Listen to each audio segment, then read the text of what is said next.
adviendra un temps où la nation sera éprouvée.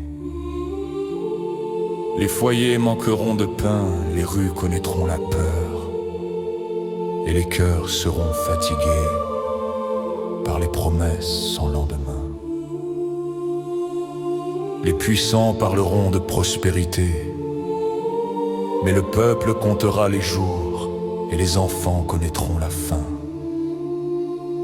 Les ténèbres ne seront pas seulement celles de la nuit, mais celles de la haine, de la corruption, de la violence et du renoncement. Alors beaucoup diront, tout est perdu.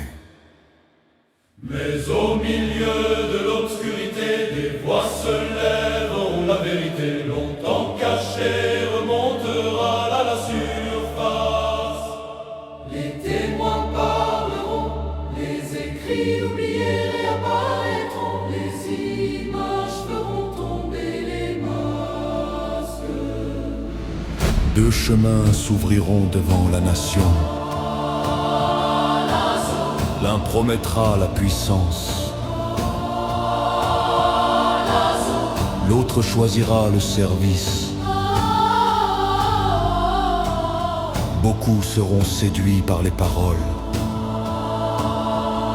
mais les sages regarderont les actes. Car celui qui sert sans cesser Les honneurs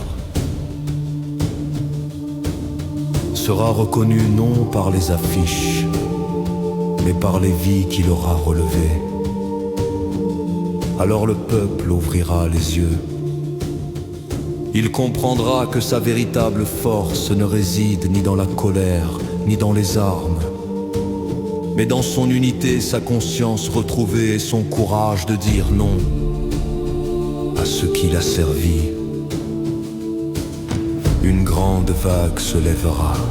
Non dans la violence, mais dans la détermination. Les murailles du mensonge commenceront à se fissurer. Et lorsque tous croiront que la nuit est à son comble,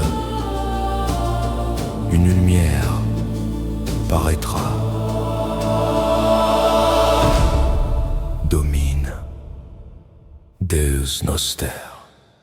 Respis super populum tu, Da nobis fidem in tenebris, spemi lucta, e caritatem in veritate, custodi nos amendación,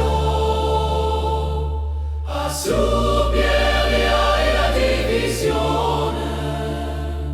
dirige grecius nostros in luce tu.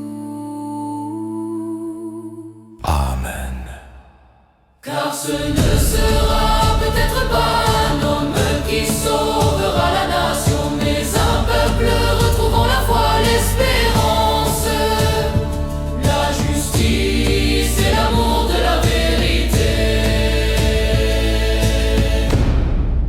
Alors, les générations futures diront: La France avait traversé les ténèbres, mais elle ne fut pas vaincue.